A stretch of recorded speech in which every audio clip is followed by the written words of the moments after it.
In a world obsessed with rankings, two men dare to chisel greatness out of metaphorical granite, one wildly subjective opinion at a time. This show, every episode, we select four icons from a single topic and immortalize them in our own personal halls of fame.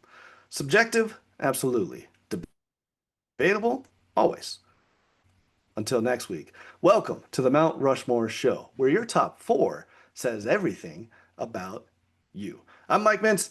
He's Joe Mintz. And 4th of July came and went, and we didn't have a new episode. And the reason is because, well, we were both traveling on vacation, taking our time off as well. Joe, you just got back. I know I just got back recently. It was a good time. It was, but it's a good time to talk about 4th of July, which what do we think of? We think of fireworks, America. We also think of food. Yes. And I think many ways we celebrate America's independence is through cookouts. So I thought in honor of two things. One, we haven't done a food episode yet. So let's just let's get into it now. We all eat, we all consume things, we all think about food. So why don't we start ranking some Mount Rushmores there? But one of my favorite shows, and maybe many of you listening, is The Bear. Season 4 just came out on Hulu. It is beautifully chaotic and will certainly give you an appetite if you have any desire in sandwiches and fine dining. It takes place in Chicago. Mike, I understand you haven't seen The Bear yet. I haven't seen it, but I think it's impossible to completely avoid the bear. I'm well aware that the show is popular, and you can't avoid some of the aspects of it. I love the idea of the chaos. I remember Kitchen Nightmares and the Gordon Ramsay stuff from the early 2000s, which was always just amazing when you see these kitchens in action. Because as a typical person, my general experience in the restaurant is I sit down and I get my food and I eat it, and I just assume that everything went smoothly in the kitchen. But I love the fact that that's probably not always the case. Yeah. It is a show similar to other cooking shows where you always wonder why would anyone ever start a restaurant? It seems like the worst idea. It never goes well. I think everybody wants to, though. Isn't that We kind all of like to like, eat and we enjoy going to a restaurant, so we think we'll crack the code. But time and time again, every show that you watch tells you not to do that. Don't yeah, touch the hot stove. that's a great setup. And The Bear now, season four.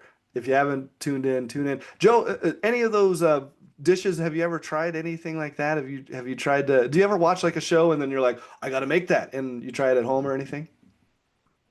The closest has been Dave Portnoy's pizza reviews. I went on a little Oh, pizza kick when I would go to New York and I would try some places he reviewed really highly.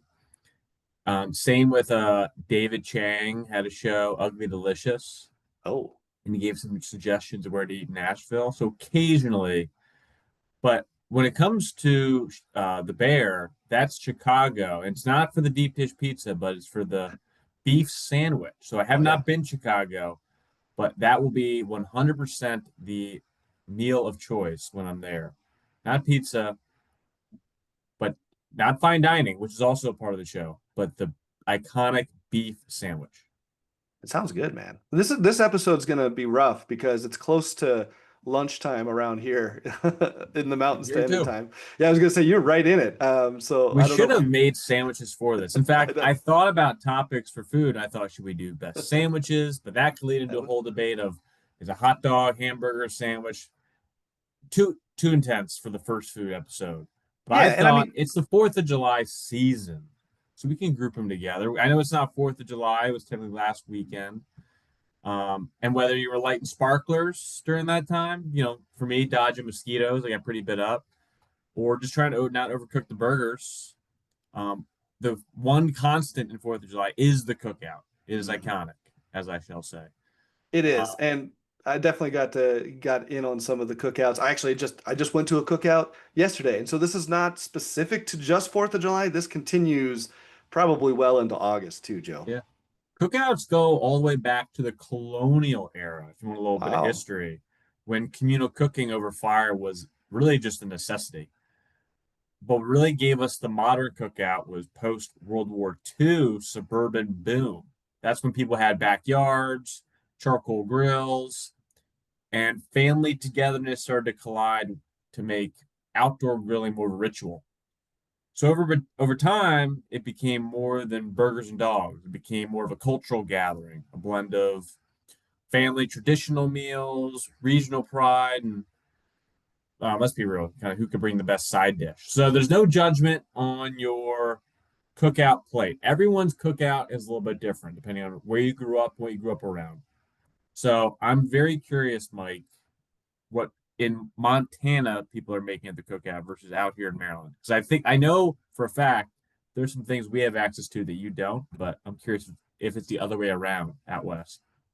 Yeah, I guess we'll find out. I've definitely put on some of my list is definitely made up of the ones that are pretty standard here in the Montana, the Great Northwest. These are, I mean, we'll get into it in a minute. There's really no stretches here, I wouldn't say, but some of these are definitely local ones you can't avoid at a Montana cookout. Let's put it that way. Okay, I'm curious. I'll have some, you'll have some. Yeah, We'll both be hungry before, during, and after this. So for sure. just dive in, Mike. All Give me right. your first savory treat. I will.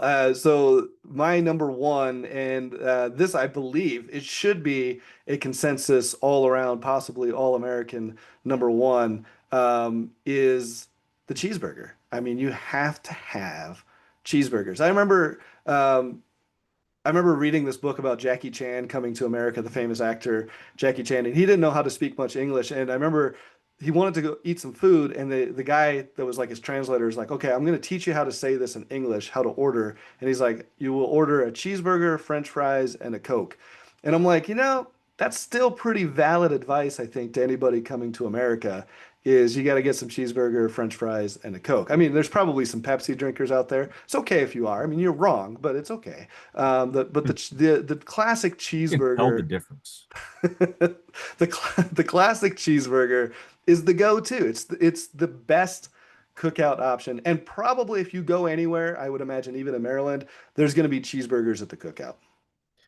Yeah, you picked by far the unanimous most American food and most common cookout dish, right? Sure. If you go to Italy, you try pizza and pasta, right? Hmm. If you go to South America or Mexico, you get tacos. When you come to America, you get a cheeseburger. It's just what you do. And every cookout in America on 4th of July is making them in some capacity. Now, we have a little more flavors with people's dietary preferences. So you'll see, occasionally you see a black bean burger, you see a Beyond Hmm. Burger, you see no cheese or cheese substitutes, but nothing represents America more than a classic beef patty with American cheese between two buns. It's perfect and it's perfectly American. And of course, it's a great American food when it's named after a town in Germany. That's how you know it's a great American food. Hamburger, by the way, in case you weren't aware of its history, it may or may not have been invented in Germany, but there is a German recipe that goes back to 1869 called the Runstick Worm. It wasn't until the 1920s or so that people decided they were going to put cheese on the burger and immensely improved upon the recipe. You said there's a bunch of variety. There's also different ways of cooking the cheeseburger. Some people are charcoal people, some people are propane people. I had a smoked burger on 4th of July. My brother made it. Whoa. And it was, I will say, it's hard to go back, Joe. It's hard to go back. Smoking has changed the cookout in so many ways. Nothing beats a smoker. And we have Traeger grills now and Hmm. Yoders and all these things that people are getting in their backyards to not become the smoke experts out in Kansas City that smoke for 8 hours, but it's made it more mainstream at some of these cookouts if you're lucky. It's a classic. It's the go-to. It's my number one on my Rushmore. I had to put it on there. I got some more interesting selections after this one, but I had to get through it. I can't knock it, and I thought about it. I really did, but I didn't add it to my list. I'm Again, glad it's you my didn't. Mount Rushmore, Mike. I can't debate that everyone else has it on theirs, but it's not on mine. Well, let's find out what is on your Mount Rushmore there, Joe? So let's talk about our proteins because you started with a burger, right? So for me, that it's going to be a meat. It's just not going to be a burger. It's not going to be a dog either. Hmm. Spoiler alert. It's going to be the Grill Master's real test, and that's chicken. Oh yeah. It's not as simple as burgers. It's not as fast as dogs, but a perfectly charred, juicy thigh or drumstick is a work of art. Throw the smoker in the mix, another level of game changing. Whether it's marinated overnight, dry rub with secret seasoning, which I've got some recipes from your brother, speaking of. Chicken might just be the MVP of versatility at any cookout. It is one of those you can expect those at a lot of cookouts. But Joe, I'll tell you, not all people can cook chicken the same. You'll I go to agree. some places, and some people will cook killer chicken, and you go other places and be like, it's too dry, it's burnt, it's just I not good. agree. So that's the question is this go to any cookout and you pick chicken? And necessarily, I don't want to undercooked or overcooked piece of chicken. I'm saying if I'm at a cookout and I have four items to pick from, nothing beats a well cooked piece of chicken. But that's my asterisk. But I I will agree, there's less consistency at cookouts depending on where you go. For sure. And actually, we're going to share this one, Joe. But mine is very specific to the style of chicken that I like at a cookout. And I don't know if I don't think it's specific to Montana, but I know these are very popular up here, and that's the beer can chicken. This Oh is yeah, where they stick the the beer can up the we do chicken. that here too. Perfect. I love them. It is for whatever reason, it's just juicier, it's moister. I don't know. It's one of those situations. Goes all the way. This one's one of the more recent. Who knows when somebody started shoving beer cans into chickens, but we do have a recipe that dates back to the early 90s. I think 93 was the first recipe for beer can chicken. So a little more recent on the list. And I don't know what it is because it's not always the case, but chicken just feels healthier, even though it may not be. You throw the word chicken there, you think lean meat, even though it's loaded with skin and beer in this case, and butter and seasoning, and who knows what else. But honestly, if cooked right, even a skinless chicken breast tastes well, like a smoker. But first pick would be like a drumstick or a thigh on the grill, because that would be more consistently hitting the cravings you're after. A I know, breast and is a little more risky. You need more art to make a breast taste good. it's true. And you're right about the skin and the healthiness. And that's why I always eat the skin first, and then I can have the skinless Oh, chicken. That is skinless chicken, so it's healthier because it's skinless now. So so you eat the skin and then the skinless piece. then the skinless piece because it's skinless, it's healthier. Oh, you Montana man. All right. Well, I had number one was cheeseburgers. We both shared chicken. I guess I'll go with my number three then, Joe. Okay.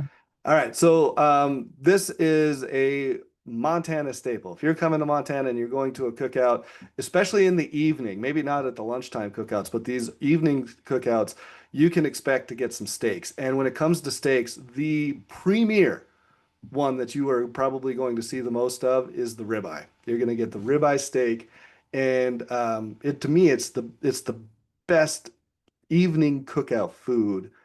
I love them, man. They're perfect. They're the best steak cut and the best cookout. Certainly the most flavorful. I mean, it's a very fatty piece of meat, but I have never been to a communal cookout because let's be honest, numbers the name of the game. You got a lot of people to feed.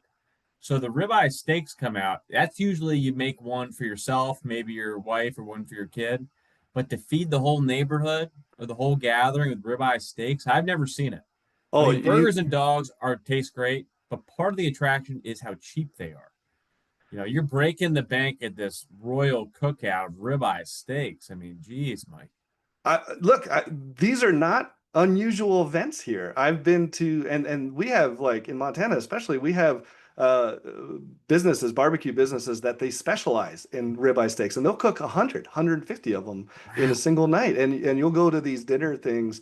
It's not uncommon, or what they call pitchfork fondues and stuff. It's not uncommon to see these. You're right. You're definitely spending. And some of these places you go to, it's a bring your own steak sort of situation. It's like we'll Sure. cook it, but you're gonna bring it. But it's not unusual. I mean, I can see where you're coming from, especially if you're thinking of having 20, 25 guests. That's probably pretty unrealistic. But 6 to 10 people. It's not unusual in Montana to have a ribeye steak, a great American steakout.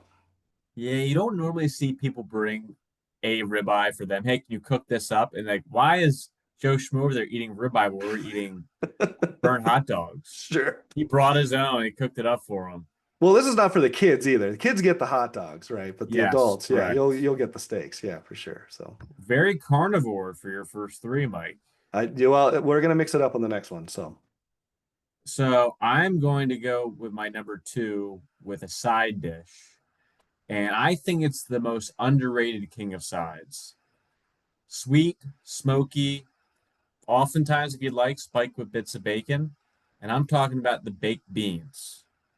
They balance so perfectly with any grilled meat, with that slow cooked comfort, usually made, if you're lucky, from someone's grandma or uncle who guards the recipe like it's classified, not just whipping them out in the can. But I love pairing baked beans with any kind of grilled meats.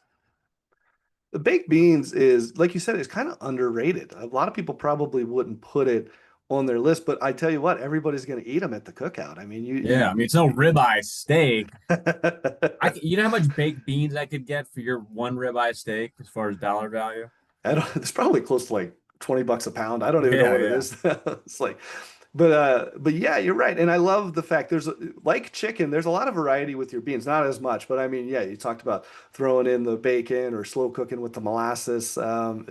Other people have like these cowboy beans I've seen with like the hamburger cut up into it. There's a whole lot of different styles. I figure Montana will be big on beans. I don't know Oh, you why. can't avoid them. They're at every. I was just at a cookout and I didn't see the beans. I called them the secret beans. I was like, I can smell them. I don't see them. Eventually, they came out with the rest of the food. So it's like, okay. Yeah, just got to be careful how much you consume, if you know what I mean. Like, especially at a big gathering. Hopefully it's outside if baked beans are being served. Let's just say that an open aired space. It's like the campfire scene and oh, that Mel Brooks movie, Blazing Saddles, right there. All right, I'm gonna round it. Your last one, right? I That got was my that was my second. That was only your second. I'm going to finish off. And I'm glad you started in with the sides because to me, I did pick a lot of protein. Obviously, I got cheeseburgers and beer can chicken and ribeye steaks because I love that stuff. I mean, when I think of it, I'm thinking main courses. You're absolutely right, though, Joe. The sides, you can't sleep on the sides, man. Baked beans is a great pick. It's definitely on my short list of sides, but my absolute number one and it's been recent. I would say in the last 2 to 3 years that I love this. It's not at every cookout, but I always love when they're there. Is when somebody brings a potato salad. I Hmm. love potato salad, and there's variety there too. There's loaded baked potatoes, but my particular one is like I think they call it the deviled egg potato salad, where they cut up the egg in the potato salad. Like every time I see it, I get way too much potato salad, but it's worth it. So. Yeah, that one along with the burger are probably the two most common of these cookouts people are going to put on their list. That's a no brain hitter. Well, because it's so good. They're no-brainers because they are just amazing. Everybody's gonna want them, and you're gonna be happy you chose them. So, Yeah, good fourth pick. Uh, I will say I thought about a side potato salad. I thought about coleslaw, but oh yeah, honestly, coleslaw's just good. ran out of space. My list is more about variety of flavors on like a full plate. Um, because coleslaw would be mine over potato salad if I had to pick. There's something about that cold mayo that pairs well with everything else. But I just love coleslaw. But it did not make the list. Baked Okay. beans made it over it as my side. I my next one is strictly for Maryland, and that is the Maryland crab, Oh, it's good. a It had to come, staple right? and labor of love here. As they say in Wedding Crashers, crab cakes and football, that's what Maryland does.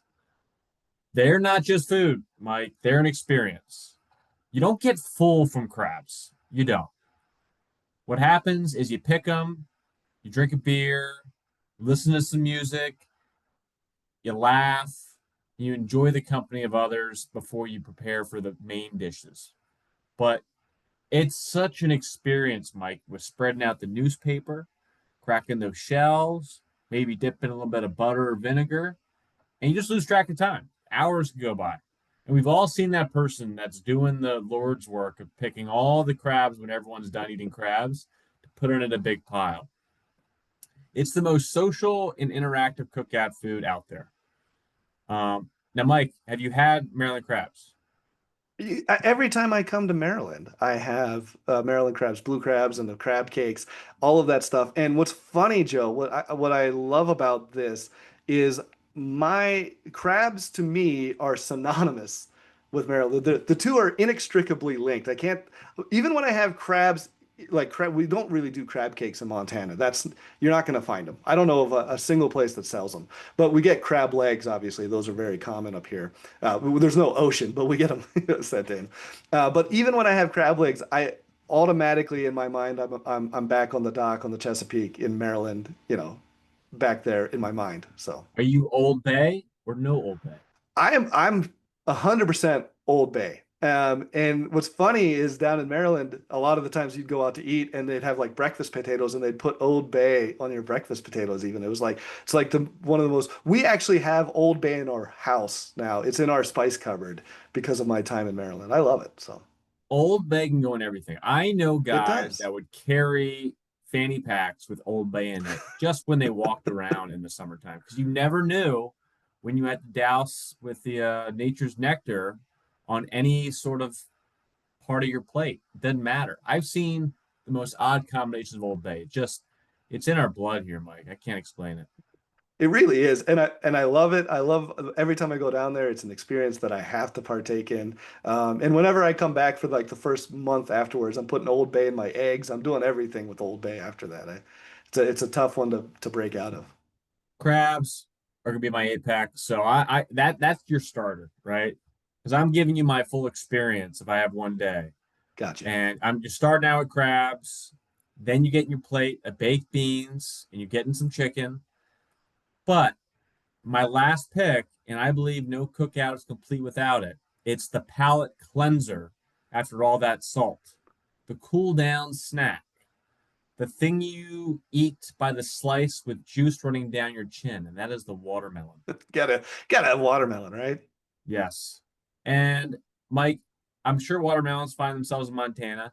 Have you in Montana, the Montanians ever had a seed spitting contest?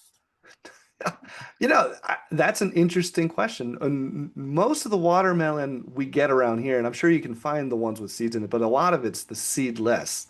So I've never partaken in a seed spitting contest. Although now that you brought it up, I know at the next cookout I'm bringing a watermelon and we're going to have one. So Yes, cookouts aren't just about eating the food, it's about how you make competition and games out of the food as well. We could play cornhole, or we could see who could spit the watermelon seeds the farthest. I feel like there's a competition brewing here, Joe. The next time we get together, we're gonna have to compete. I feel like that's one of those like ESPN The Ocho type things. I'm sure it's been televised somewhere. Some obscure sports yeah, it's the The Fourth of watermelons. July triathlon includes seed spitting and cornhole and God knows what else. Crab picking speed, that is a thing. But That we judge people that pick too quickly and leave a lot on the table. We know oh the yeah. lazy pickers out there. I'm like, there's a lot of meat in those bones. Finish the work you started. I love it. I love that there's such a culture around cookouts. And what's funny is like how it's permeated throughout even our art. Like a lot of movies feature scenes at cookouts. Most of the Fast and Furious movies have some sort of cookout scene. Even some of the inner city stuff. I remember Boys in the Hood notoriously had a cookout scene. This is part of, I don't know, it's certainly uniquely, I don't know about uniquely, but it's certainly part of American culture. And it's one of those things where you're like, everybody's experienced this. And if you haven't, go and do it. This summer, go out to as many cookouts as possible. What's great is if you go to other people's cookouts, normally you just get to eat and you get to try a variety of different things. Yeah. All I suggest, guys, don't come empty-handed. Bring some beer, bring some watermelon, bring some ribeye steaks, but not just for you, and enjoy the communal aspect. And then let's be honest, one of the cool parts is who brought this, who brought that, who made the best this, who made the best that. It's all fun and games at cookouts. Summertime, get outside, listen to some music, um, laugh with friends, and enjoy some nice communal food. And maybe if you're lucky, a big, fat, juicy ribeye. I can't get over that one, Mike. I'm sorry. I'm gonna keep coming back. It's a real thing. Next time you're here, Joe, I'll make you some ribeye steaks. We'll have a big cookout, and we'll do some ribeyes. So it'll be And I'll perfect. make and I'll make a chicken breast without the skin that actually tastes good. I dig it. I dig it. Well, you've heard our four. I guess we'll round them home real quick, Joe. I had the ribeye steak. I had the beer can chicken, cheeseburgers, and for my side, I went with the potato salad, specifically the deviled egg potato salad. Nice. I got my crabs to start, my chicken and baked beans, and then my watermelon to cool me off. So I gotta end with this, Mike. Whether you're feasting on crabs by the water, in my case, sneaking for second helpings of beans or pasta salad or potato salad, Hmm. or fighting over the last piece of chicken or ribeye steak, cookout foods bring people together. That's the most important message of this. And that's what makes it worthy of a Mount Rushmore status. So, if anyone listening, fire up the grill, cue up the bear, and let's give thanks to the foods that define the summer. Let's know your Perfect. top four. Yep, I'm gonna go. I'm gonna go eat. Well, you've heard it from us. That's our top picks. But the real question is what would you carve onto your mountain? He's Joe Mintz. I'm Mike Mintz. And until the next episode, this is the Mount Rushmore Show.